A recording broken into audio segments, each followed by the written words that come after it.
कहानी किसी ऐसे राज्य की नहीं है जहां तलवारें चलती हों, बल्कि ये उस राज्य की है जहां भावनाओं का युद्ध हृदय के भीतर लड़ा जाता है। आर्यावर्त के सुदूर उत्तर में चंद्रपुर नाम का एक वैभवशाली साम्राज्य था और उसके ठीक दक्षिण में गूंजती वादियों का छोटा सा राज्य कुंतल था। ये कहानी है चंद्रपुर की दो राजकुमारियों मृणालिनी और देविका की, और उस एक राजकुमार की जिसे इन दोनों में से किसी एक को अपना जीवन साथी चुनना था। राजकुमारी मृणालिनी, रूप का अहंकार। राजकुमारी मृणालिनी चंद्रपुर की ज्येष्ठ पुत्री थी। उसके सौंदर्य की चर्चा केवल आर्यावर्त में ही नहीं, बल्कि 7 समुद्र पार के व्यापारियों की जुबां पर भी रहती थी। कहा जाता था कि जब वो मुस्कुराती तो कलियां खिल उठती थीं, और जब वो अपने सुनहरे वस्त्र पहनकर महल के झरोखे पर खड़ी होती तो दूर से देखने वालों को लगता मानो साक्षात लक्ष्मी धरती पर उतर आई हों। उसकी त्वचा का रंग दूधिया सफेद था, उसकी आंखें नीलम जैसी नीली और गहरी थीं, और उसके बाल रेशम के उन धागों की तरह थे जो हवा के झोंके के साथ नृत्य करते थे। मृणालिनी को अपनी सुंदरता का आभास था। वो जानती थी कि उसे पाने के लिए राजाओं ने अपनी जागीरें दांव पर लगा दी थीं। वो एक ऐसे दर्पण की तरह थी जिसे हर कोई केवल निहारना चाहता था, लेकिन छूने से डरता था। राजकुमारी देविका, आत्मा की गहराई। उसी महल के दूसरे कोने में मृणालिनी की छोटी बहन देविका रहती थी। देविका का रंग मेघों की तरह सांवला था, एक गहरा, मखमली और समृद्ध सांवलापन जिसे अक्सर लोग मृणालिनी के चमकते रूप के सामने अंधेरा कह देते थे। देविका की आंखें बड़ी बड़ी और काली थीं, जिनमें किसी शांत झील जैसी गहराई थी। उसके बाल काले और घुंघराले थे, जिनमें चमेली के फूलों की सुगंध हमेशा बसी रहती थी। जहां मृणालिनी का दिन शीशे के सामने और दरबारियों की तारीफें सुनने में बीतता था, वहीं देविका का समय पुस्तकालय की पुरानी पांडुलिपियों, बागवानी और प्रजा के दुख सुख सुनने में बीतता था। महल के लोग मृणालिनी से डरते और उसका सम्मान करते थे, लेकिन देविका से वे प्रेम करते थे। देविका उस ठंडी छांव की तरह थी जो थके हुए राही को शांति देती है। राजकुमार अयांश का आगमन। चंद्रपुर के महाराजा ने अपनी पुत्रियों के विवाह के लिए एक स्वयंवर नहीं, बल्कि एक विचार सभा आयोजित की। उन्होंने आमंत्रित किया सूर्यगढ़ के राजकुमार अयांश को। अयांश के बारे में मशहूर था कि वो केवल आंखों से नहीं, बल्कि आत्मा से देखने वाला व्यक्ति था। वो एक योद्धा था, लेकिन शांति का पक्षधर।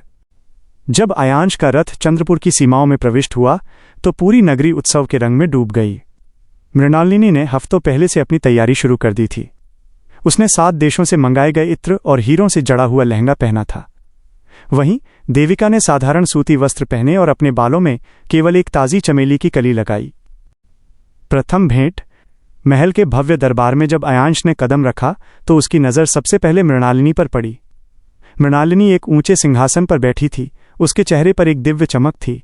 अयांश क्षण भर के लिए ठिठक गया। मृणालिनी की सुंदरता वास्तव में वैसी ही थी जैसी कवियों ने अपनी कविता में वर्णित की थी। प्रणाम राजकुमार अयांश। मृणालिनी की आवाज़ किसी वीणा के तार जैसी मधुर थी। अयांश ने शिष्टाचार निभाया। राजकुमारी मृणालिनी, आपकी सुंदरता के चर्चे सच निकले।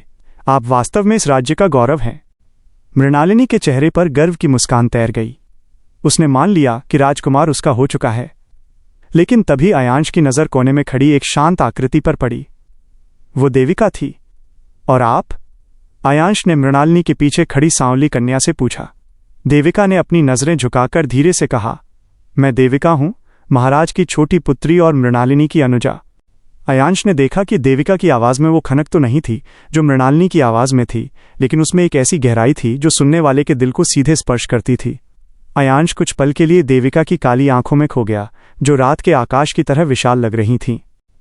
7 दिनों की परीक्षा। महाराजा ने अयांश को 7 दिन महल में रुकने का निमंत्रण दिया ताकि वो दोनों राजकुमारियों को जान सके। ये 7 दिन युद्ध के मैदान से कहीं अधिक चुनौतीपूर्ण होने वाले थे। नृत्य और प्रकृति। मृणालिनी ने अयांश के सामने अपना नृत्य प्रस्तुत किया। उसका हर कदम ताल पर था। उसकी देह की लचक अद्भुत थी। वो एक अप्सरा की तरह लग रही थी। अयांश ने तालियां बजाईं, लेकिन उसकी आंखों में वो चमक नहीं थी जिसकी मृणालिनी को उम्मीद थी। शाम को अयांश ने देविका को महल के बगीचे में पौधों को पानी देते हुए पाया। राजकुमारी, आप यहाँ? उसने पूछा। देविका मुस्कुराई। इन पौधों को नृत्य की नहीं, पानी और प्रेम की आवश्यकता है राजकुमार। ये हमें फल देते हैं, फूल देते हैं और बदले में कुछ नहीं मांगते। अयांश उसके साथ बैठ गया। उन्होंने घंटों तक प्रकृति, जीवन और मनुष्य के दुखों पर बातें की। अयांश को आश्चर्य हुआ कि एक राजकुमारी को राज्य के सबसे गरीब किसान की समस्याओं के बारे में भी इतनी जानकारी थी। भोजन और प्रेम। मृणालिनी ने अयांश के लिए 56 भोग तैयार करवाए जो राज्य के सबसे बड़े रसोइयों ने बनाए थे। उसने चांदी की थालियों में भोजन परोसा। अयांश ने भोजन किया, प्रशंसा की, लेकिन वो संतुष्ट नहीं दिखा। अगले दिन सुबह देविका उसे पास के एक छोटे से गांव में ले गई। वहां एक बूढ़ी महिला ने अपने हाथों से बनी बाजरे की रोटी और गुड़ पेश किया। देविका ने स्वयं उस महिला की मदद की और अयांश के साथ जमीन पर बैठकर भोजन किया। स्वाद केवल मसालों में नहीं होता राजकुमार, उस हाथ के प्यार में होता है जिसने इसे बनाया है, देविका ने कहा। अयांश ने उस दिन जितना भोजन किया उतना उसने राजमहल की चांदी की थालियों में कभी नहीं किया था। मृणालिनी की बेचैनी। जैसे जैसे दिन बीत रहे थे, मृणालिनी को अपनी सत्ता डगमगाती महसूस होने लगी। उसे समझ नहीं आ रहा था कि उसकी विश्व प्रसिद्ध सुंदरता के बावजूद अयांश उस सांवली और साधारण लड़की के साथ इतना समय क्यों बिता रहा है। उसने अपनी दासी से कहा, क्या राजकुमार अंधे हैं? क्या उन्हें नहीं दिखता कि मेरा रंग चांद जैसा है और देविका अमावस की काली रात जैसी है? दासी ने धीरे से कहा, राजकुमारी, कभी कभी लोग चांद की रोशनी से ज्यादा रात की शांति को पसंद करते हैं। अंतिम प्रश्न। अयांश ने निर्णय ले लिया था, लेकिन वो एक अंतिम परीक्षा लेना चाहता था। उसने दोनों बहनों को बुलाया और एक प्रश्न पूछा, यदि इस राज्य पर कोई विपत्ति आए और तुम्हें अपना सबसे कीमती धन त्यागना पड़े तो तुम क्या त्यागोगी? मृणालिनी ने तुरंत कहा, मैं अपने आभूषण और अपने महल का वैभव त्याग दूंगी ताकि प्रजा की रक्षा हो सके। देविका कुछ देर शांत रही, फिर उसने अयांश की आंखों में देखकर कहा, मैं अपना अहंकार त्यागूंगी, क्योंकि जब तक अहंकार जीवित है तब तक मनुष्य वास्तव में किसी की सेवा नहीं कर सकता। धन तो दोबारा कमाया जा सकता है, लेकिन हृदय की शुद्धि सबसे कीमती है। अयांश चकित रह गया। उसने देखा कि मृणालिनी का उत्तर एक राजकुमारी का उत्तर था, लेकिन देविका का उत्तर एक इंसान का था। राजकुमार का निर्णय। अंतिम दिन दरबार सजा हुआ था। महाराजा, महारानी और सभी दरबारी उत्सुकता से राजकुमार अयांश के फैसले का इंतजार कर रहे थे। मृणालिनी आत्मविश्वास से भरी थी। उसने सबसे सुंदर रेशमी वस्त्र पहना था और उसके चेहरे पर जीत की चमक थी। देविका अपनी सादगी में सिर झुकाए खड़ी थी, उसे कोई उम्मीद नहीं थी। महाराजा ने पूछा, राजकुमार अयांश, क्या आपने अपना चुनाव कर लिया है? कौन बनेगी सूर्यगढ़ की कुलवधू? अयांश अपने स्थान से उठा। वह धीरे धीरे मृणालिनी की ओर बढ़ा। मृणालिनी ने मुस्कुराते हुए अपना हाथ आगे बढ़ाया, लेकिन अयांश उसके पास से गुजर गया। दरबार में सन्नाटा छा गया। अयांश देविका के सामने जाकर रुका। उसने अपना घुटना जमीन पर टिकाया और देविका का हाथ अपने हाथों में ले लिया। राजकुमारी देविका, अयांश ने पूरी विनम्रता से कहा, दुनिया ने मृणालिनी की सुंदरता देखी, लेकिन मैंने आपकी सुंदरता को महसूस किया। रंग केवल आंखों का धोखा है, असली आकर्षण तो आत्मा की गहराई में होता है। क्या आप मेरे राज्य को अपनी ममता और बुद्धिमानी से रोशन करेंगी? एक नई शुरुआत। देविका की आंखों में आंसू आ गए। उसने कभी नहीं सोचा था कि कोई उसकी सांवली सूरत के पीछे छिपे सुनहरे दिल को देख पाएगा। मृणालिनी स्तब्ध खड़ी थी। उसकी सुंदरता वहीं की वहीं रह गई, लेकिन उसका घमंड चूर चूर हो गया। उसे उस दिन समझ आया कि खूबसूरत होना और सुंदर होना दो अलग बातें हैं। युद्ध की तलवारें नहीं चलीं, न ही कोई रक्त बहा, लेकिन ये प्रेम की सबसे बड़ी जीत थी। अयांश और देविका का विवाह निश्चित हुआ।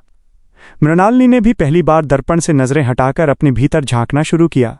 लेकिन कहानी अभी समाप्त नहीं हुई है।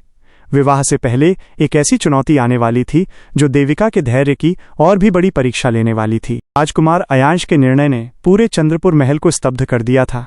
जहां एक और प्रजा में खुशी की लहर थी कि उनकी प्रिय और दयालु राजकुमारी देविका अब एक महान साम्राज्य की रानी बनेंगी, वहीं महल के गलियारों में कानाफूसी का बाजार गर्म था। पहरेदार, दासियां और यहां तक कि दरबार के मंत्री भी हैरान थे कि कैसे एक राजकुमार ने आर्यावर्त की सबसे सुंदर स्त्री को छोड़कर एक सांवली और साधारण कन्या को चुना। मृणालिनी अपने कक्ष में लौट आई थी। उसने उन सभी दर्पणों को ढकने का आदेश दिया जिन्हें वो दिन में 100 बार निहारती थी। उसके लिए ये केवल एक अस्वीकार्यता नहीं थी, बल्कि उसके पूरे अस्तित्व पर एक प्रश्न चिन्ह था। बहनों का संवाद। आधी रात का समय था। मृणालिनी की आंखों से नींद कोसों दूर थी। वो खिड़की के पास खड़ी चांद को देख रही थी। अचानक उसे देविका की आवाज सुनाई दी, दीदी, क्या मैं अंदर आ सकती हूं?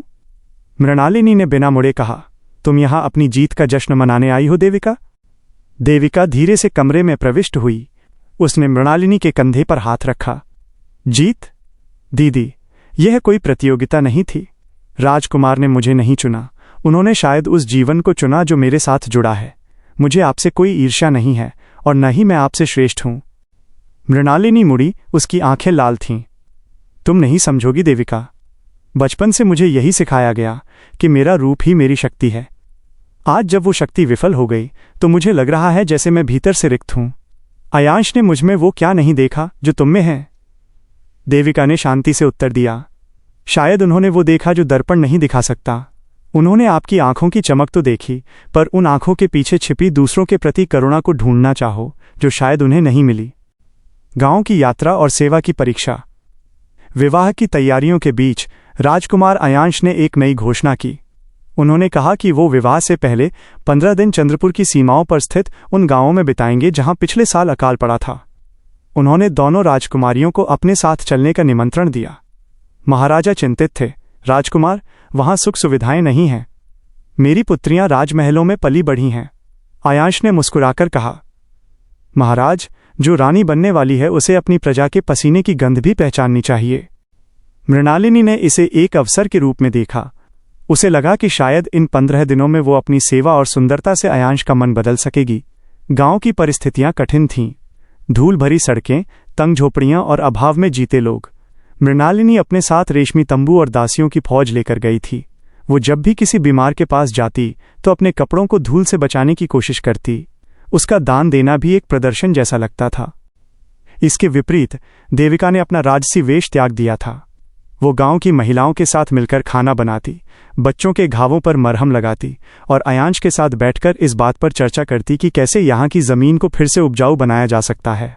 आग की लपटें और बलिदान। एक दोपहर गांव में एक भीषण आग लग गई।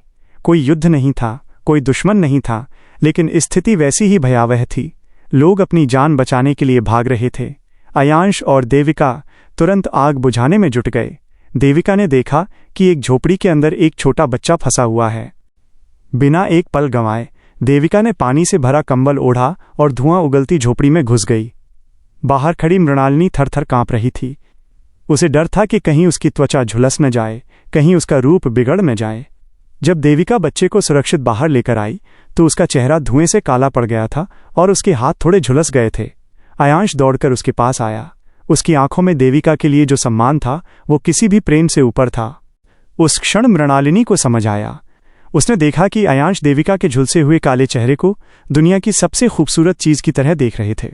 मृणालिनी को अपनी गलती का एहसास हुआ। सुंदरता वो नहीं जो आग से डर जाए, सुंदरता वो है जो दूसरों को बचाने के लिए खुद को तपा दे। मृणालिनी का हृदय परिवर्तन। उस रात शिविर की शांति में मृणालिनी अयांश के पास गई। राजकुमार, मृणालिनी ने धीमी आवाज में कहा। अयांश मुड़े। राजकुमारी मृणालिनी, इतनी रात को? मैं आपसे क्षमा मांगने आई हूं। मृणालिनी के स्वर में अब अहंकार नहीं बल्कि एक नई विनम्रता थी। मैंने आपको एक पुरस्कार समझा था जिसे मुझे जीतना था, लेकिन आज देविका को उस आग में जाते देख मुझे समझ आया कि मैं कितनी छोटी हूं। देविका केवल सांवली नहीं है, वो तो तपते हुए सोने की तरह शुद्ध है। आप सही थे, वो इस मुकुट की असली हकदार है। अयांश ने मृणालिनी के सिर पर हाथ रखा। आज आपने अपनी सबसे बड़ी जीत हासिल की है राजकुमारी। आज आपने अपने अहंकार को पराजित किया है। अब आप वास्तव में उतनी ही सुंदर हो गई हैं जितनी दुनिया आपको मानती थी। विवाह और विदाई। 15 दिनों के बाद जब वे महल लौटे तो मृणालिनी पूरी तरह बदल चुकी थी। उसने अपने सभी महंगे आभूषण गांव की पाठशाला बनाने के लिए दान कर दिए। उसने घोषणा की कि वो विवाह नहीं करेगी बल्कि अपना जीवन राज्य की शिक्षा और कन्याओं के उत्थान के लिए समर्पित करेगी। विवाह का दिन आया। चंद्रपुर का महल दीपों से जगमगा उठा। देविका ने सादे लाल वस्त्र पहने थे। उसका सांवला रंग आज किसी दिव्य प्रतिमा की तरह चमक रहा था। अयांश ने जब उसके गले में वरमाला डाली तो ऊपर से फूलों की वर्षा हुई। ये कहानी केवल 2 राजकुमारियों की नहीं रही, बल्कि ये एक ऐसे साम्राज्य की शुरुआत थी जहां रूप के बजाय सार को पूजा जाने लगा। मृणालिनी, जो कभी अपनी सुंदरता की बंदी थी, अब अपनी स्वतंत्र आत्मा की रानी थी। विवाह संपन्न हुआ। अयांश और देविका सूर्यगढ़ के लिए प्रस्थान करने लगे। विदाई के समय मृणालिनी ने देविका को गले लगाया और उसके कान में कहा, तुमने मुझे देखना सिखाया छोटी बहन। अब मैं कभी अंधेरे से नहीं डरूंगी। चंद्रपुर और सूर्यगढ़ के बीच कभी युद्ध नहीं हुआ, क्योंकि जहां प्रेम और समझदारी का शासन हो वहां तलवारों की आवश्यकता नहीं पड़ती। इस तरह एक सांवली राजकुमारी और एक विवेकशील राजकुमार की प्रेम कहानी इतिहास के पन्नों में अमर हो गई। विवाह के पश्चात जब राजकुमारी देविका ने सूर्यगढ़ की धरती पर कदम रखा तो वहां का वातावरण चंद्रपुर से बिल्कुल भिन्न था। सूर्यगढ़ अपने अनुशासन, ज्ञान और न्यायप्रियता के लिए जाना जाता था। यहाँ के लोग बाहरी चकाचौंध से अधिक व्यक्ति के चरित्र को महत्व देते थे।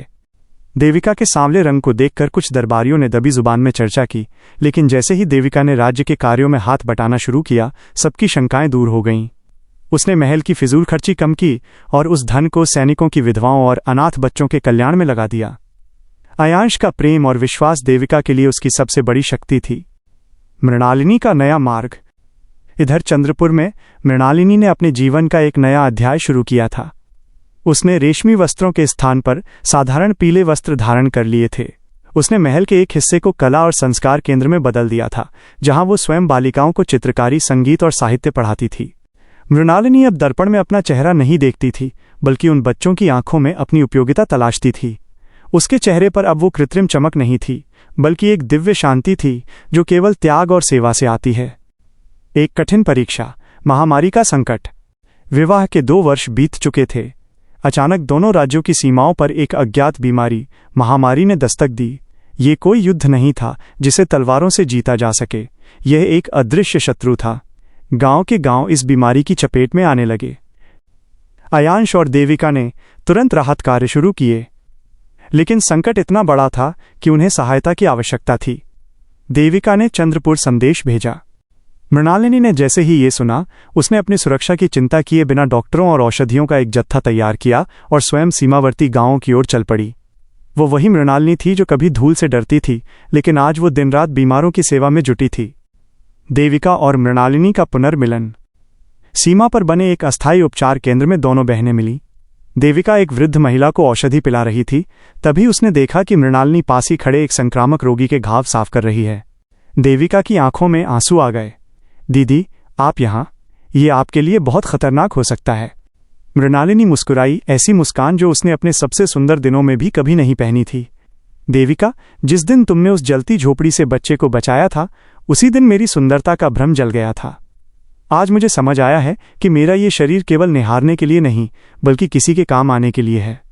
अगर आज मुझे कुछ हो भी जाए तो मुझे मलाल नहीं होगा, क्योंकि आज मैं वास्तव में जी रही हूँ। 15 दिनों के कड़े संघर्ष के बाद दोनों बहनों और अयांश के प्रयासों से महामारी पर नियंत्रण पा लिया गया। इस संकट ने सिद्ध कर दिया कि देविका की बुद्धिमत्ता और मृणालिनी का बदला हुआ स्वरूप किसी भी सेना से अधिक शक्तिशाली था। संकट टलने के बाद दोनों राज्यों की एक संयुक्त सभा आयोजित की गई। महाराजा अयांश ने खड़े होकर सबको संबोधित किया। आज से वर्षों पहले मैं इस राज्य में एक सुंदर वधू की तलाश में आया था। मुझे 2 राजकुमारियां मिली, एक जिसकी सुंदरता प्रसिद्ध थी और दूसरी जिसकी आत्मा शांत थी। आज मैं गर्व से कह सकता हूं कि मेरे पास 2 बहनें हैं जो दुनिया की सबसे सुंदर स्त्रियां हैं।